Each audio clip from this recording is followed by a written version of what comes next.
Imagine walking into your boss's office at 53 and saying, "I quit forever," while everyone around you is grinding for another 12 years until 65.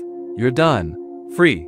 That's exactly what Mike did. And the crazy part? He wasn't born rich. He didn't inherit money. He didn't get lucky with some startup. He just knew something at age 25 that most people never figure out. And today you're going to learn exactly what that was. Welcome to Strategic Income.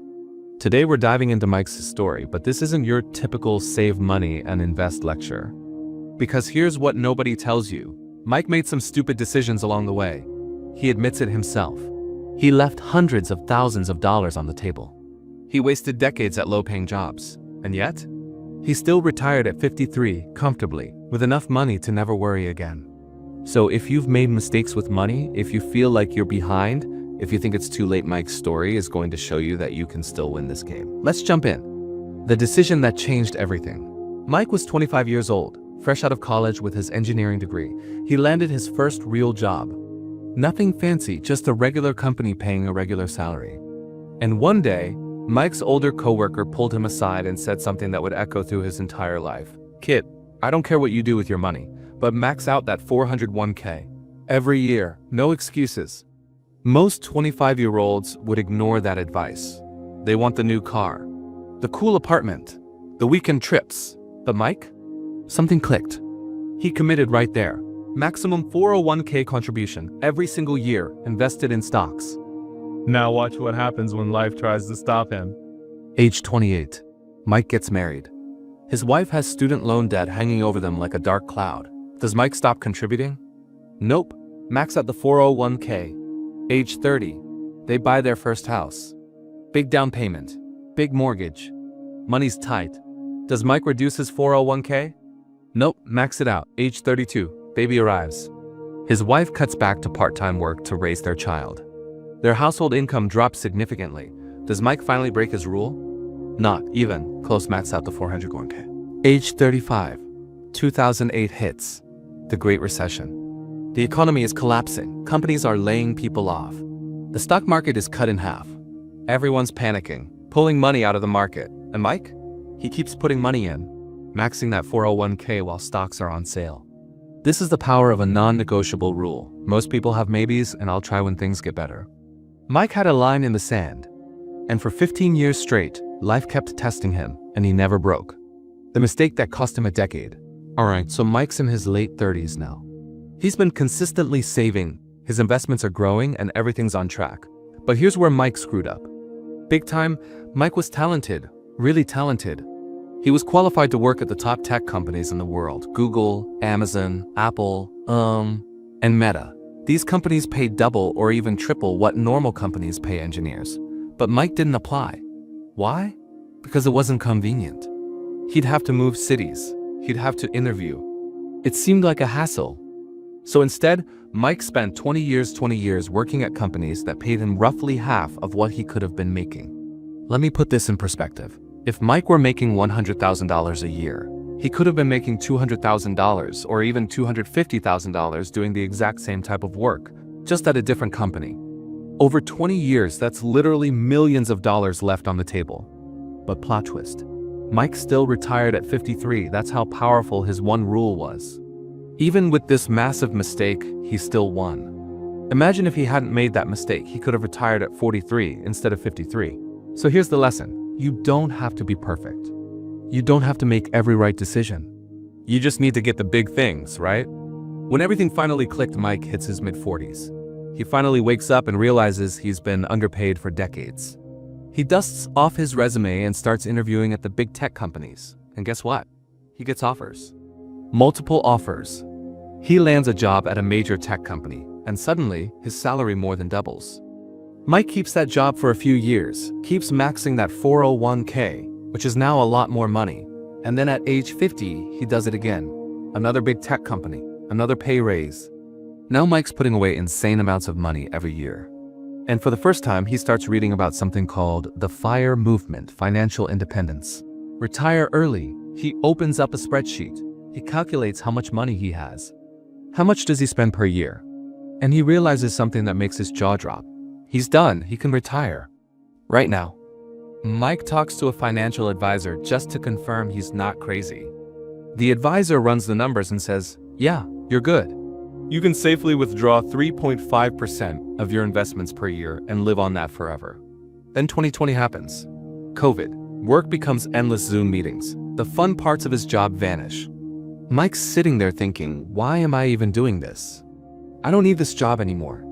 So in 2021, Mike walks into his boss's virtual office and quits. He's 53 years old. Done. Retired, free. The retirement that almost wasn't. So Mike's retired. He's got all the time in the world. He can sleep in, travel, and pursue hobbies. Life is great. For exactly 1 month, then Mike gets bored out of his mind. He's too young to just sit around all day. So he takes a part-time remote job, just something to keep his brain active. And then 2022 arrives, one of the worst years in stock market history. Stocks crash, bonds crash, everything's bleeding red. People are freaking out, thinking their retirement dreams are over. Mike's account drops by hundreds of thousands of dollars. Does he panic? Does he go back to full-time work? Nope. Mike's been through this before. He rode out 2008. He rode out the dot-com crash in the 2000s. He knows the game. In fact, Mike does something genius. He uses the crash to save money on taxes by selling losing investments and buying them back. It's called tax loss harvesting, and Mike treats it like a hobby. Here's the wildest part. Mike keeps working his part-time job even though the daily swings in his investment account, just the daily ups and downs, are sometimes bigger than his entire yearly salary from that job. Think about that. His portfolio might drop $50,000 on a Monday and gain $60,000 on a Tuesday. And meanwhile, he's working part-time for $40,000 a year. The job is basically irrelevant to his wealth. So this year, Mike asks himself the obvious question: why am I still doing this? He can't come up with a good answer, so he quits. Again, this time for good. Now Mike is fully, truly retired at age 54. His wife still works part-time because she enjoys her job. They have health insurance through the government. Their investments cover everything else. Mike won.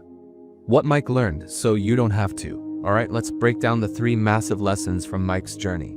These aren't theory, these are battle-tested truths from someone who actually did it. Lesson number 1. Max your 401k. Like your life depends on it, Mike said it himself.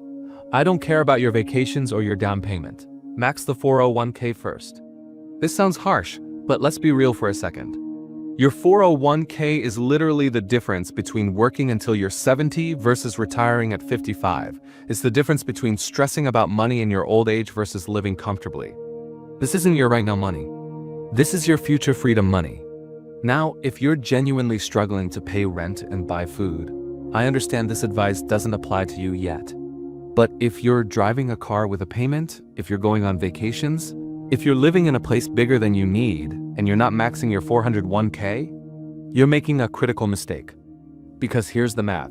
If you max out your 401k from age 25 to age 55, that's 30 years, and you get average stock market returns of about 10% per year. You'll have somewhere between $2 and $5 million, depending on contribution limits. That's retirement. That's freedom.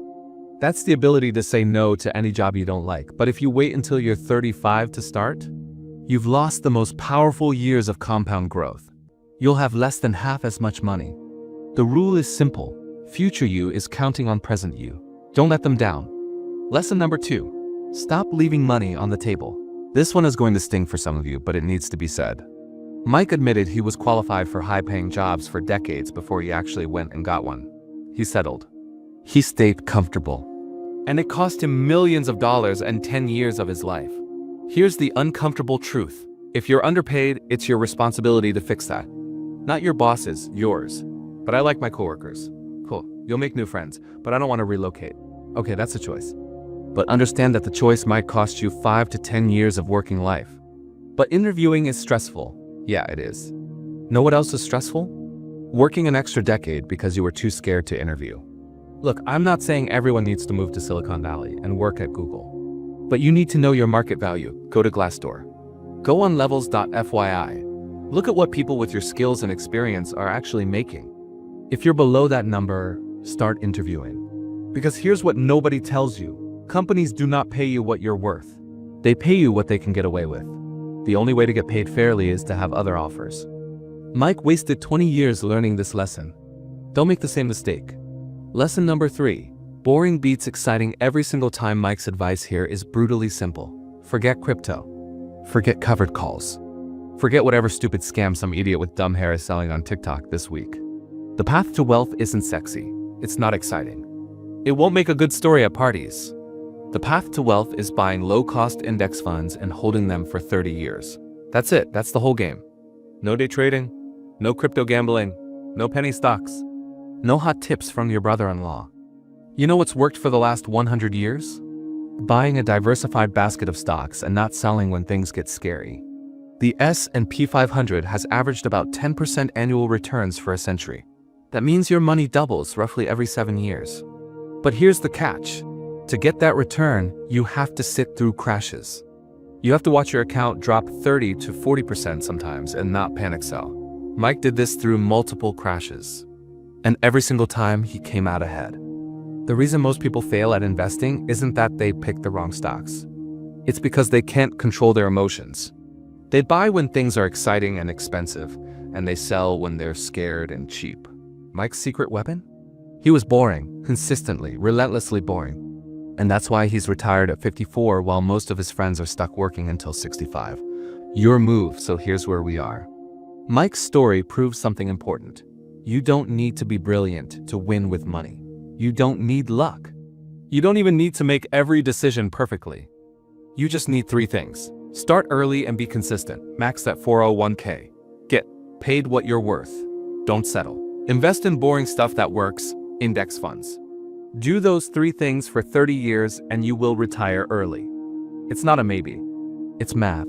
Now I want to hear from you. Which of these 3 lessons hit the hardest?